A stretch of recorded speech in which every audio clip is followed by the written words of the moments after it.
Sorry, everybody. We just smoked a J outside. Just kidding. Maryland is medical only. And welcome to another episode of Schiffbauer of Rocks. Today, I'm joined by a very, very special friend of mine. He actually holds the record for the longest to have known me from a Schiffbauer of Rocks standpoint. Ladies and gentlemen, Devin Ramsey from Nature's Medicine, unofficially. Thank you very much for having me, Paul. I appreciate that, and very excited to be on Schiffbauer of Rocks with you. Excited to kick back, chill out, just have a great time, talk about just the cannabis industry, not only in Maryland but in the country at large, and I mean worldwide. Fuck it, Mr. Worldwide in the house. Fuck what you heard. It's not just Pitbull. Cheers to that. Here we go. Right. Please excuse Devin if you're watching visually at home. He has one kidney, so we're not going to disclose any other. Just one. Medical. I try to take it easy on the liquor. There's a reason why I'm a medical patient as well. That is very true. Yeah. All right, my man. So I guess the first place we wanted to start out with was where do you, as somebody who I would say is pretty not entirely personally familiar with medical or recreational cannabis, like where do you personally see it heading in the next 4 years? Like, do you think it's something that could, or not even could, well, I guess two separate questions I'm asking. Do you think it's something that you see should happen at like legalization, either federally on a medical or recreational level in the next 4 years, or do you think it's something that like could happen, either could or should? I think it should across the board, recreationally and medically, just based on studies, statistics, and its benefits, and the fact that arguably alcohol and nicotine is a hell of a lot worse for you. Absolutely. So that being said, it's just like, why are we still banning this? Everything's okay in moderation, and that goes for cannabis as well, in my opinion. Yeah, 100%. In terms of if it could, I think we're going to see a strong medical trend here, and I wouldn't be surprised if that really opens the doors next couple of years. Recreationally, I think it would have to take some kind of political event on the national level. Otherwise, I feel like we got another decade before we really see it across the board. I agree 100% as well. Whether we're talking about, on the state level is a different story. Every state is in a different process of trying to legalize recreationally.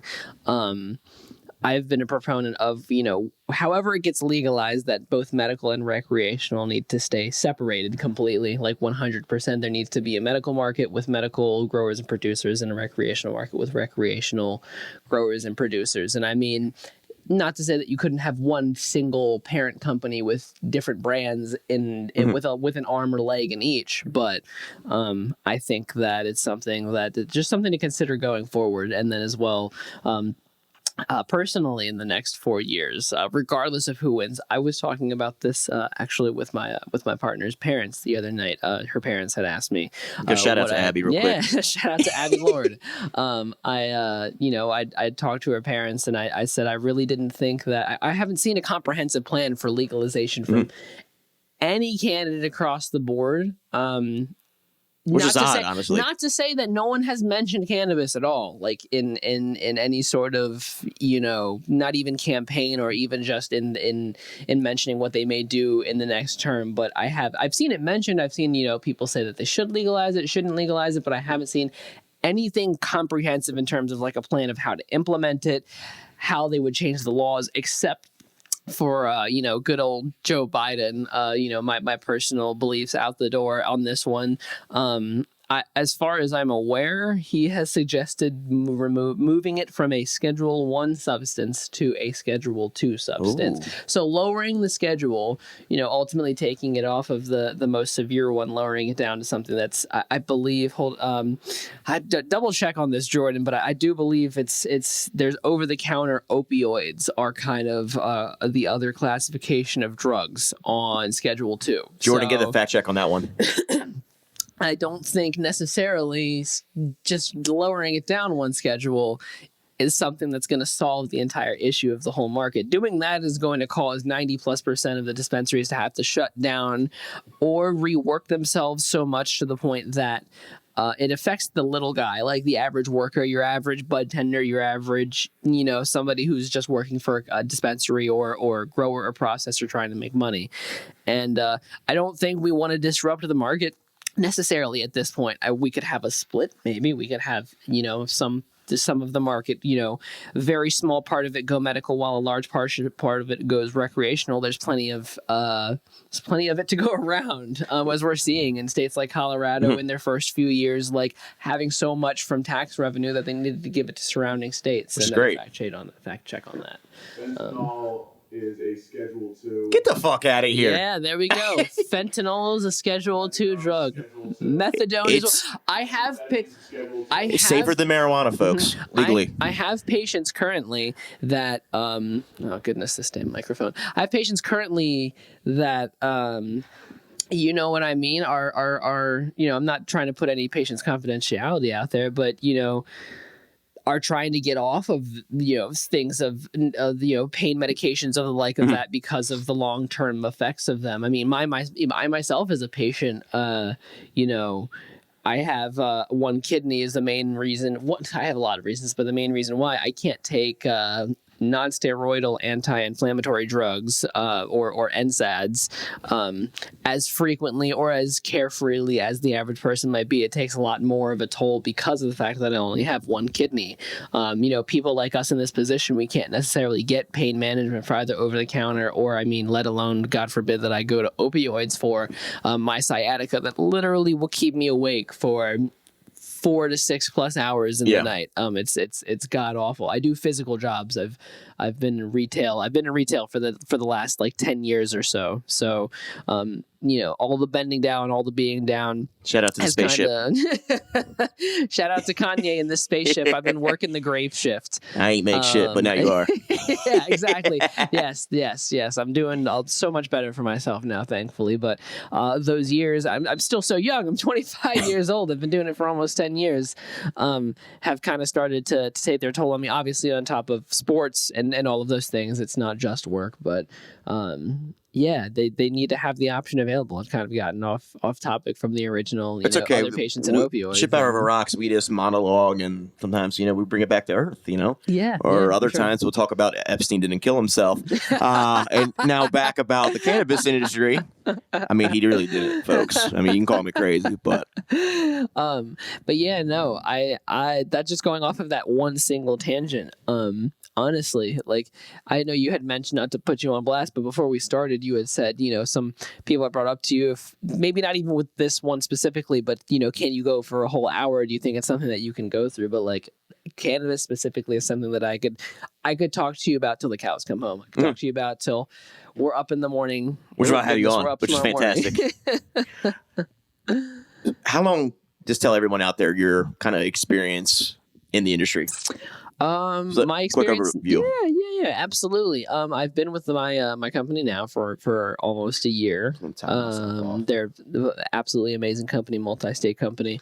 As far as my experience with cannabis, I think I was a patient for 2 months, about a Maryland medical patient 2 months before I had actually gotten my job at Nature's Medicines. And before that, I was a caregiver for my father, who was it's no longer with us, unfortunately, but he was a patient at the time as well.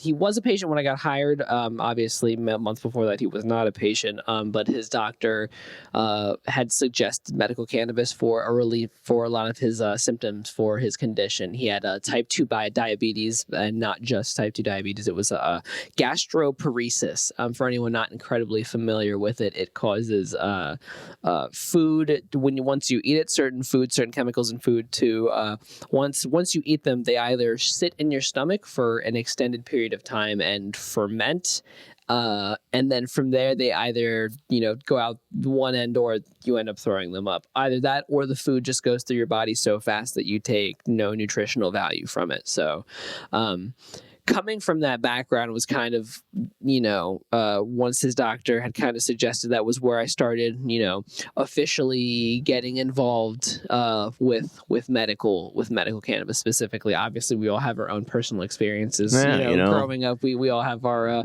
out late at night feeling our own stories. Out in the homie Chad's basement, that I'll neither confirm nor deny. But honestly, even having him be as a patient, he was still sort of kind of reluctant to to take it, just because I was still kind of getting all my ducks in a row together in terms of presenting the research to him.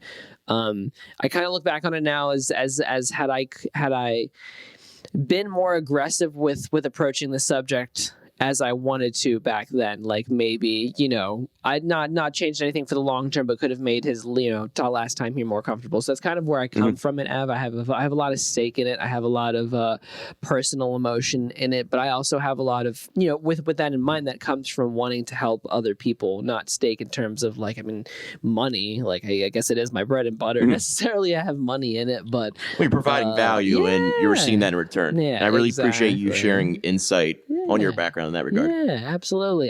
But I do really, I think it's an amazing plant. There's a lot of amazing plants in the world, honestly, that we do derive a lot of essential, drugs for that we wouldn't be here today for if we didn't have them. And I think cannabis is just another one of those. It's not a cure-all by any means. I have, a lot of patients. Not a lot of patients, but some patients come and ask, they expect, they wake up the next day, not literally, but they expect to wake up the next day figuratively and have all of their problems be solved. And it really is, it's if there's not any one drug necessarily like that, if there was, we'd all, live to be 200 years old or whatever it was. It is, a way to help manage like so many different symptoms though, of a lot of different conditions. I wish I would have I've got a book called Cannabis Pharmacy. Again, I'm sorry to call you out, Jordan. If you could find at least the author of it. I know it's on Amazon for like $20. It's got a white cover with a large cannabis. It's about like yay big with a big cannabis leaf on it. And it's $18-20 soft cover. It's a great, I'm not plugged or paid by them at all, but what was that? It's called Cannabis Pharmacy. Jordan is our resident fact checker for those who might just be tuning in. Cannabis Pharmacy. And it's got a lot of great entry-level information. I give it to all of my employees for training purposes. I used to have a couple copies in my lobby that were so good that they disappeared from existence. David Copperfield. By who? It's got the white cover with the cannabis leaf on it. Yes. Thank you, Jordan. Yes. Thank you very much. We're batting 1,000 here for fact checks. It's a good introductory book. It's super comprehensive. It's got a bunch of strains listed in there and what they're good for. We'll get to those kind of topics later and what I do or don't think about them.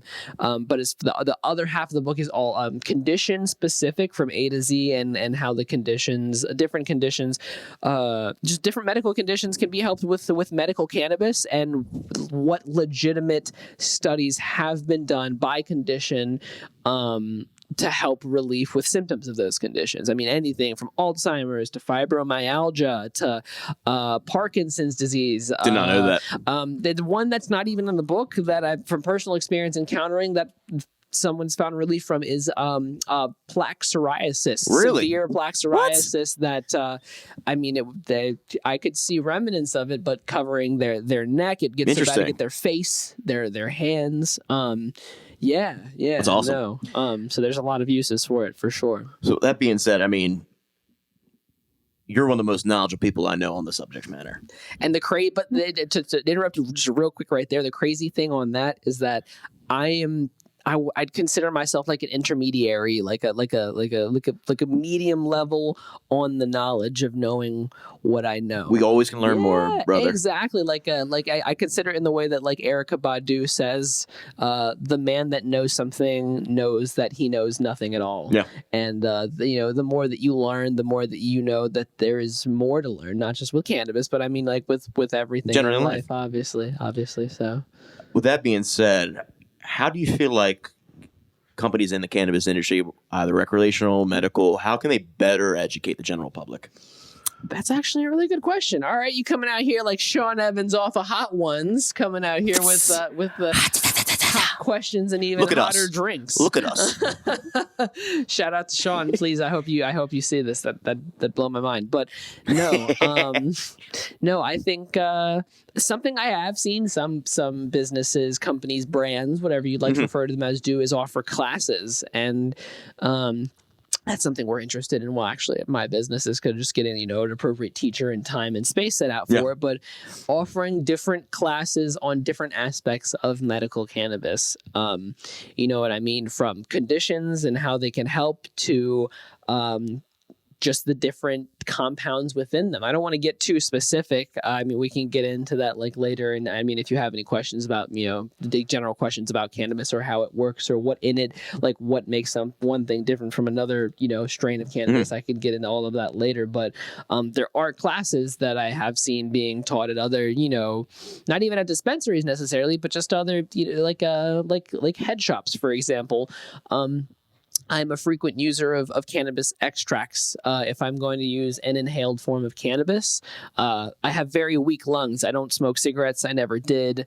They're not for me. I can't really smoke that hard. So if I'm going to medicate through an inhaled method, I need it to be fast. I need it to be potent because I have a high tolerance and my pains need a high dosage, and I need it to be effective. So to that end, I typically only use concentrates. I'll dab, but I kind of got lost on the topic I was got lost in the sauce. Yeah, I got lost in the sauce. No pun intended. When we're talking about dabs here, let's talk about in general how companies can in your industry can better. Okay. Educate. Excuse me. Thank you. So, I normally dab, but it can be an intimidating process, honestly.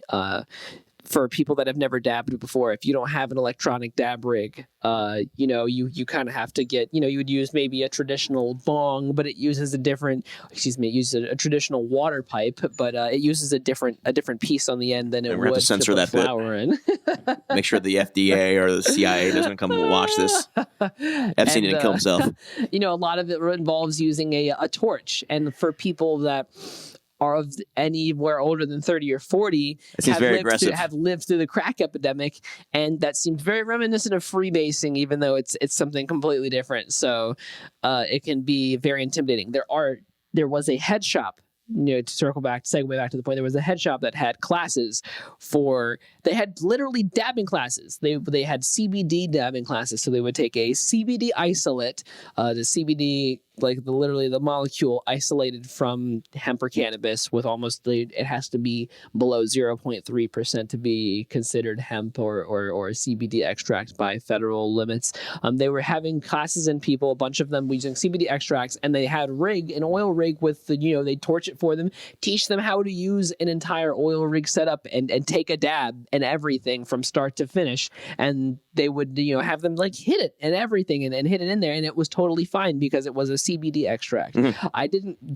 I didn't fact check the patient that had brought it to me at this time, but it seems something within the bounds of law and seems like something that could be incredibly well done by a company that wanted to do it. And I was glad to hear about something like that. So to be honest, like, I'm sure there's people out there people that have jumped on the medical cannabis bandwagon have kind of it's already federally illegal, so you're already thinking outside of the box. Correct. For what you need to do. It's like a Wild West, regardless if there's all these regulations still. If you're already a medical patient, there's a good chance that some part of your brain functions in thinking outside of the box. So because of that, a lot of patients are pretty handy like that. You know what I mean? Mm-hmm. So.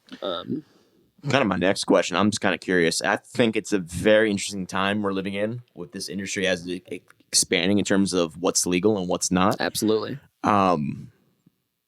You're gonna ask me if I did DMT?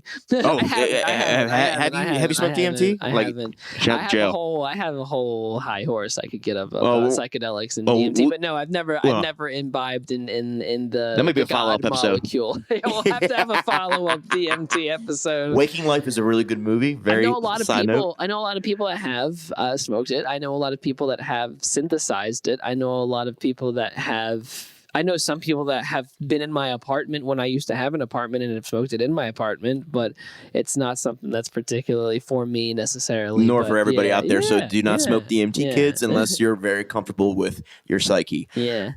With that being said, I'm kind of curious. I'm an outsider, kind of just like watching the industry kind of unfold. And I think it's very exciting. To me, it's a Wild West in Yeah, absolutely. Get all jumbled up. I'm all turned up on the caffeine I had earlier. Shout out to Dunkin' Donuts and your black tea. It's very good. With that being said, hold on real quick. Shout out to Dunkin' Donuts by my house in Elk Ridge for fucking up my girlfriend's iced coffee every single time she gets it. That ain't fucking cool. She asks for a black. They give it to her with like 4 pumps of cream every single time. So we're about to start going to a different one, but please continue. You gotta get reservations at Dorsia though. Side note, Devin and we have an affinity for American Psycho references. Love that movie so much. Christian Bale, great actor. It might be like one of the modern day goats of acting. Actor of a generation right there, man. Gains weight, loses weight. If you guys haven't actually heard the audio clip of him freaking out on the actor, on the stagehand on Terminator. Salvation? Terminator Salvation. What the fuck? He really laid into that guy's entire life. He's passionate, though. That's the thing. Some people might call him an asshole. He might call it passion. I respect that. I respect his style of method acting. Funny enough, the person that had wrote the book and the original form for method acting was a person who was not failed actor, but they had never had any role or part in any kind of play or production that broke any ground Which whatsoever. is extremely ironic. So to that end, the best, I think Christian Bale is a markedly better method actor than at least, let's say, Jared Leto with his recent portrayal of the Joker compared to Joaquin Phoenix. Would you die for me? Oh my God, Jesus Christ. The Joker's a very good movie, by the way, for those who haven't seen it. I've only seen the last scene on YouTube, but I knew I heard it was a good movie. I felt in my heart of hearts that it was going to be a good movie. I just didn't want to shell out the money to go see it at the time, honestly, especially because I watch a shout out to Cosmonaut Variety Hour on YouTube. We're a bunch of shout outs today. Yeah, yes, a bunch of shout outs today. If you guys watch that on YouTube, I had watched his YouTube review, non-spoiler, of the Joker. And he made a great point after the clips that I had seen of it.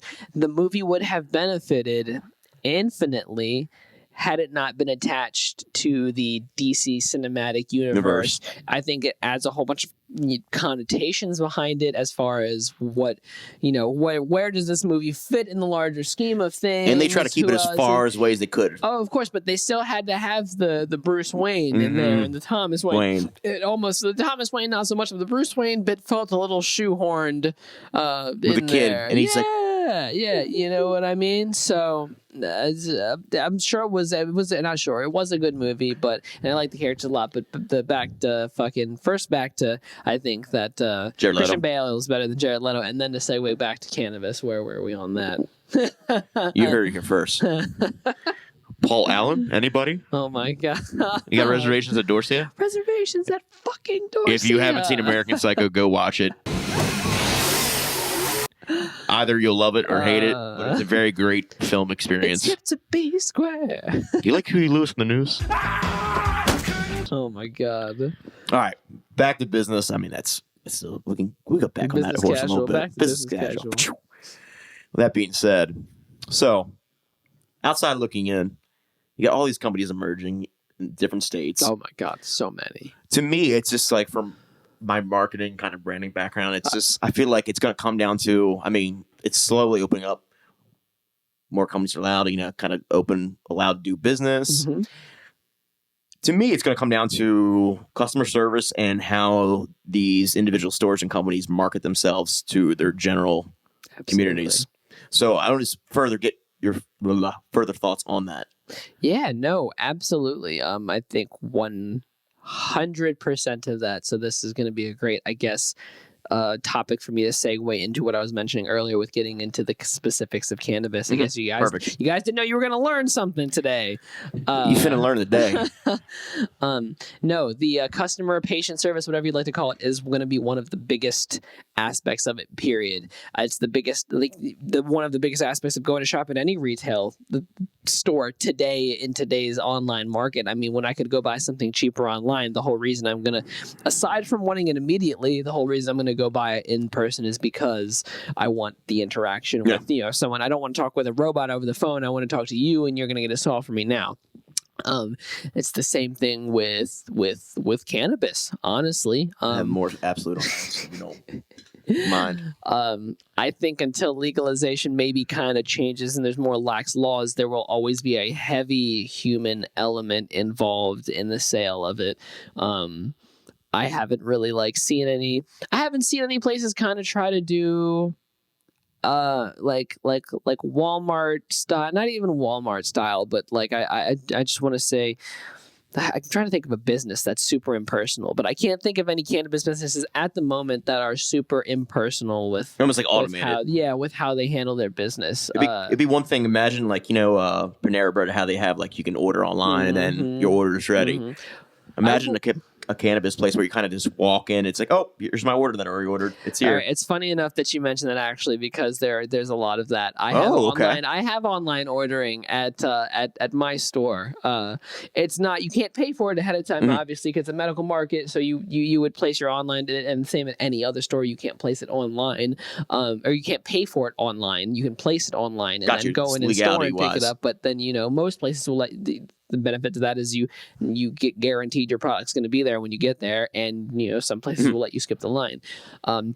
So that's already implemented. They're even implemented already delivery services in Maryland. You can't. There's no third party. There's no third party delivery services. But if you have, as far as I'm aware, some dispensaries, if you're already a patient, you can go and you can go and sign up for the delivery service. That in that case you would pay for it ahead of time, and then you would have, the Crispy Bob Marley's an actual real thing. If I'm throwing out a very obscure Tenacious D reference. Oh goodness. It flew right over my head, but I've know somebody that used to work in a California market, and they have delivery out there. It's awesome. That's in terms of Wild West markets. That's much more of a Wild West. Honestly, anywhere but Maryland is much more of a Wild West market. Really? So to I guess segue into that topic, Maryland has some of, I would put it not even in the top 5, in the top 3 in the country in terms of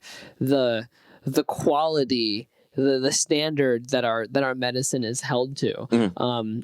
Everything has to be lab tested. It has to have an entire certificate of authenticity with the lab analysis on there. It's usually like a page to 3 pages with, it's usually actually about 3 pages. The first page is about all of the cannabinoids, your THC, THCA, CBDs, CBGs, CBNs. I know you weren't expecting me to go down all these cannabinoids that you think I'm making up, but I swear to God, they're all real. That's wild. And then all of your terpenes, that usually takes up the whole first page. The second page is going to be, your molds, mycotoxins, contaminants, heavy metals, what the water that the plant was fed had in it. Everything is going to be in there. Really? That's very fascinating. Every single thing. Not a single product will hit Maryland shelves that hasn't properly tested. In that regard. It hasn't probably tested and passed state standards. The only fertilizers, that it's all organic. It has to be state approved, like fertilizers and all of that, and pesticides as well. If they do use them, it has to be all organic and all state approved. The only time that something ever made it to market was last year with a company called Forward Grow. They had a scandal where they had used one specific kind of fertilizer on their plants that was outside of Maryland regulation. It's a very common one used in other states. That entire operation, I believe, was shut down for a very short period of time for investigation. The head grower was fired and barred from working in any medical market, and all of the product was taken off of the shelf. That's wild. Aside from that single incident, I don't think a single product has had to be recalled from the shelves, to my knowledge. It's very fascinating in that regard, and we touched on, when is this going to get the green light federally across the board? If it's, to me, it's a matter of when, not a matter of if. But when it does occur, it's like, what kind of regulations are we going to follow? Are we going to follow kind of a Maryland style set of regulations, or are we going to follow a state that might be more laissez-faire? And how is that going to impact if you follow more of a Maryland, maybe perhaps more strict compared to some other states? How's those other states going to be impacted? Absolutely, it's big.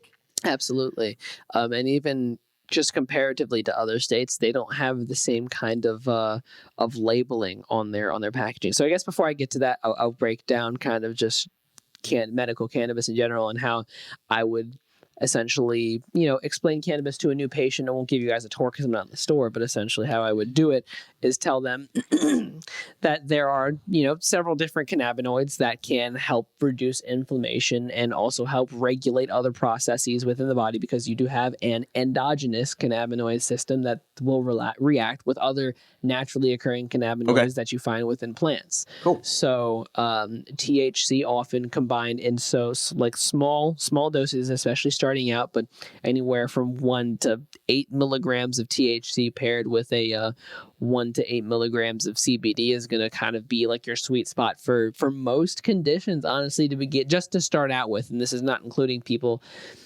that maybe going to chemotherapy, needs very high dosages of cannabinoids for what have you and whatnot. Even for people that just experience minor pains, taking 1 to 2 milligrams of CBD with THC every day, maybe the first time you would notice something slight, but after that, there would be no psychoactive effect at that point. It's most effective, like CBD, CBN, CBG, the other non-psychoactive cannabinoids. That means they're cannabinoids that don't get you high. Essentially, they don't make you feel loopy. They don't make you feel any one way or the other. They do have physical benefits for your body, anti-inflammatory properties. They help build chains and convert other cannabinoids into other cannabinoids. It's all a very complicated process that is still being researched every single day by condition even too. So part of my job as being a representative of of just medical cannabis period, as we circle back to earlier, something that with the customer patient service side of it is constantly staying as educated with the current information as I possibly can. Yeah. Because what's might be current and relevant today might not be current and relevant tomorrow. So aside from your cannabinoids, those are compounds native to cannabis that don't grow in any other plants. You have your terpenes and your terpene profile. Now, these are compounds that often are very fragrant and very aromatic, have a lot of, if you eat them in a plant, they have a lot of flavor. Menthol is a terpene. Really? So you can kind of get an idea for how intense, or for something, for what it is. Like menthol is it's raw flavor, it's raw aroma. It's it is still like a chemical compound that has effects, but they usually have strong aromas and flavors because of just how they are. Those, when they combine with cannabinoids, with THC and CBD, they combine with what is called the entourage effect. So not only would... Shout out to Ari Gold. Not only do you then get the effects of THC and CBD and get the effects of the terpene, they work in tandem to make each other more effects. It makes your THC feel more psychoactive. It makes your terpenes help your body get the more effect from them than they would by themselves. So for example, a lot of sleepy time or sleepy, people that use essential oils, for all of you, the moms out there, that love essential Johnny K oils. +8. Lavender essential oils. The main terpene in your lavender essential oil is called linalool. LINOOL.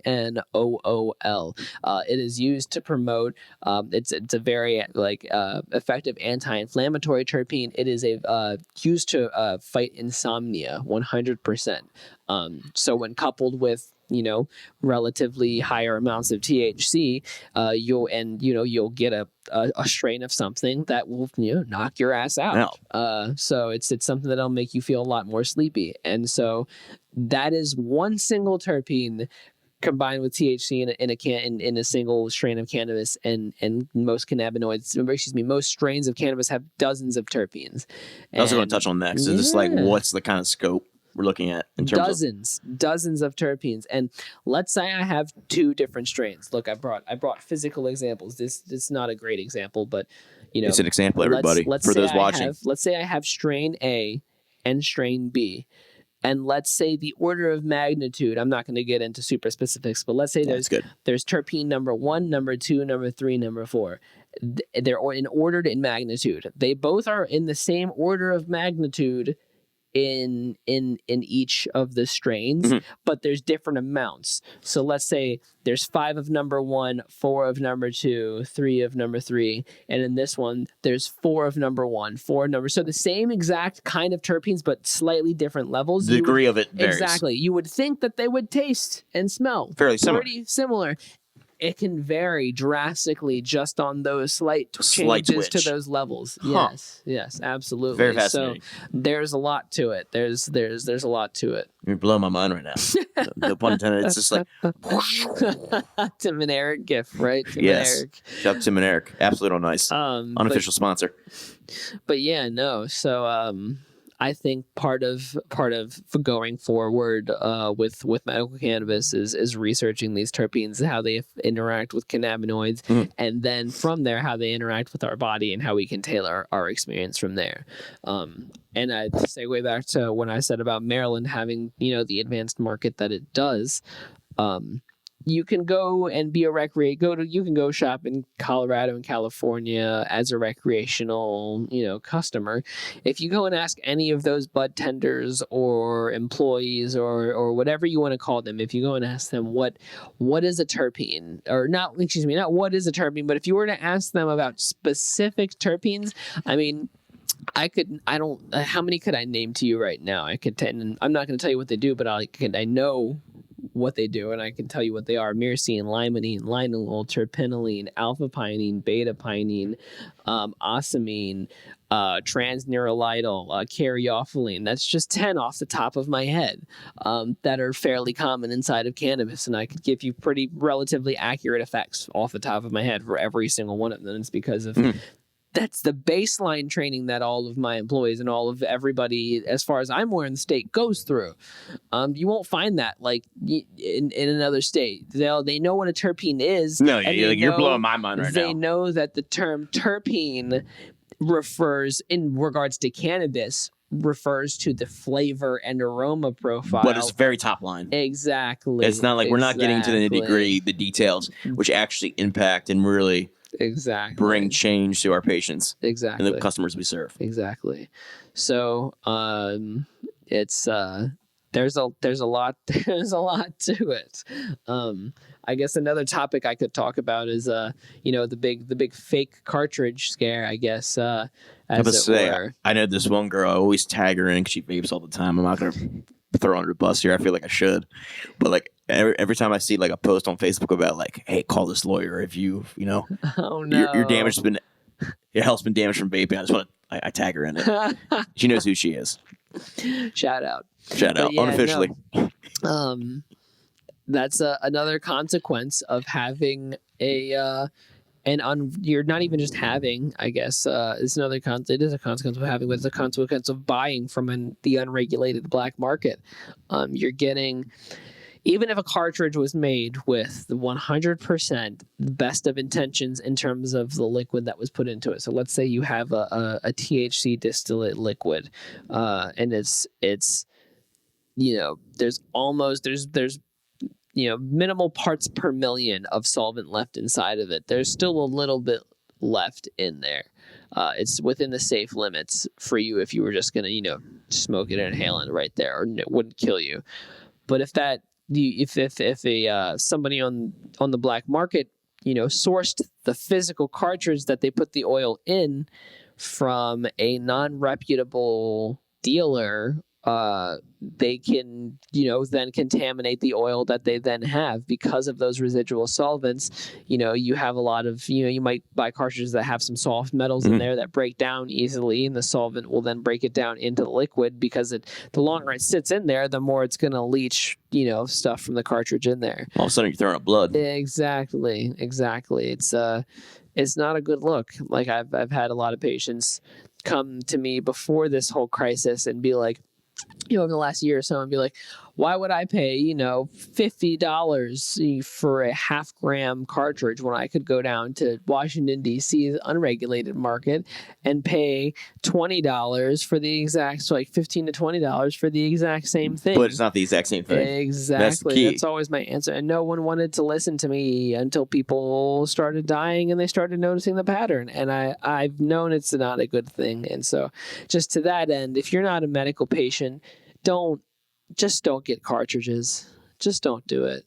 Like, it's just, you're playing a gamble with your life. It's not something that you want to do. I know someone who owns a couple vape shops, and he's getting a lot of flack just because of the whole tainted THC cartridge thing. Yeah. They automatically associate it with just like normal regulated vaping.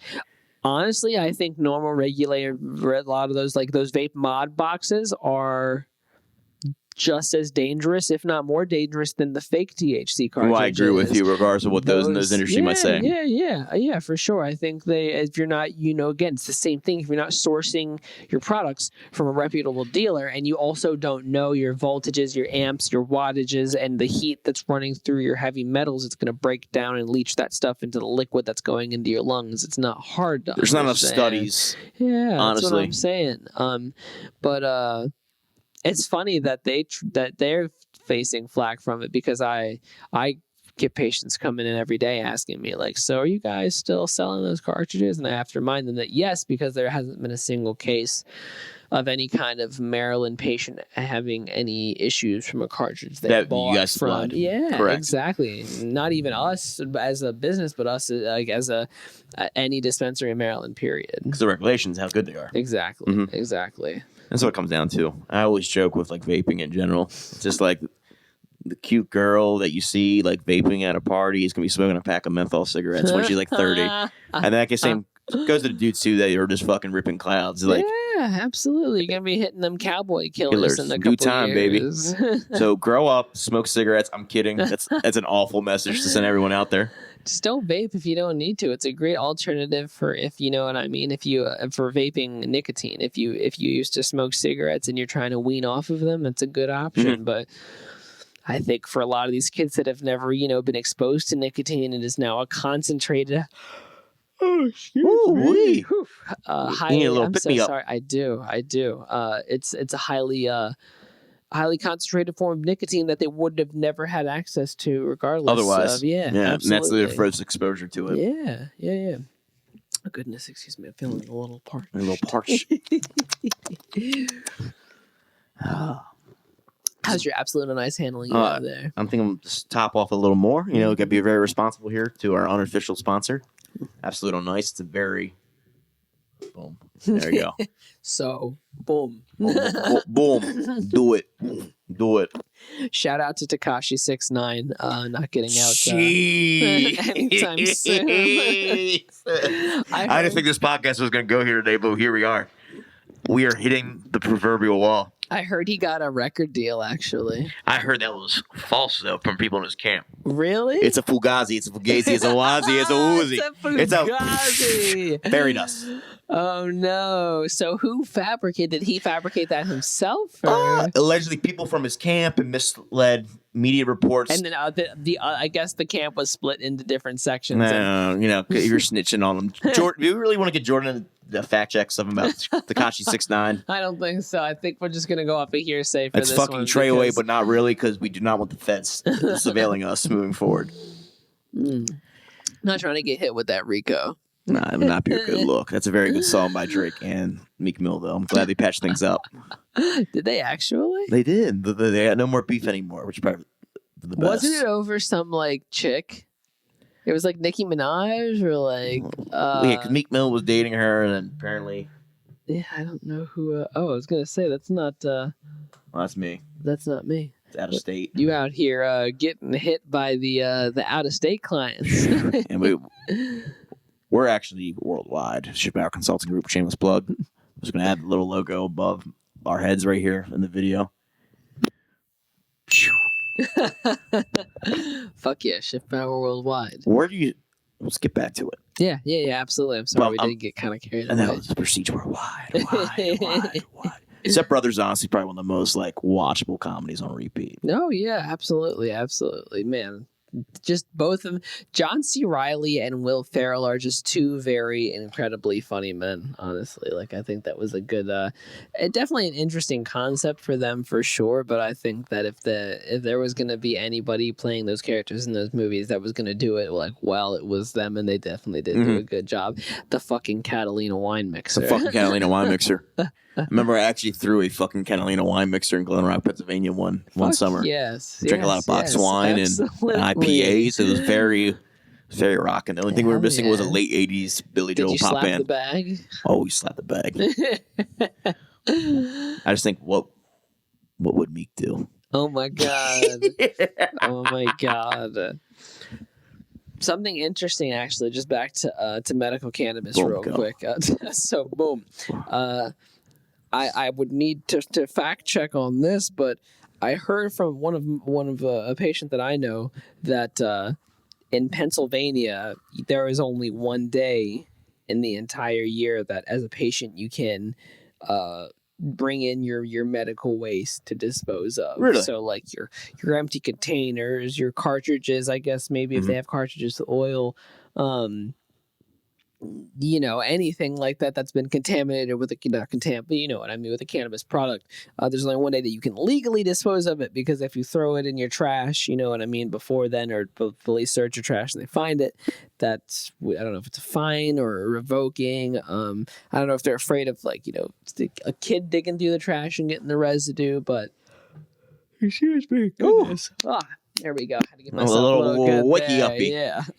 No, I'm walking on sunshine. Oh, I'm just trying to fit in. That's another American Psycho reference. I didn't drink my 5-hour energy today. I'm addicted to them, guys. Really? Yes, I am. Somebody I asked me know if that about you. They work. They do work. They make me feel very like. They make you feel like you're like gets you ready to go and do this. It's like you're just like Jim Carrey in The Mask, like. Hell yeah. Great rock and roll. Yeah, absolutely. But yeah, no. I think that medical cannabis is something that needs to be taken more seriously in most parts of the country. Just because of the fact that there are places that I would need to get Jordan, this is one thing I do want you to fact check. I don't remember what state it is. It's within the last year. They outlawed the sale of CBD products. What? Period. Or banned. I don't know if it was outlawed, or banned them. But whatever the legal term was for it, they made it so it was no longer legal for stores to sell CBD. And I mean pure CBD. No THC. 0% THC. It's been brought down from hemp. Man, I wish I had I wish we could just pull up a picture on the stream right now, for everyone to see, because there's if I were to pull something out, would it show? If I were to show something, would it show on there, or not particularly?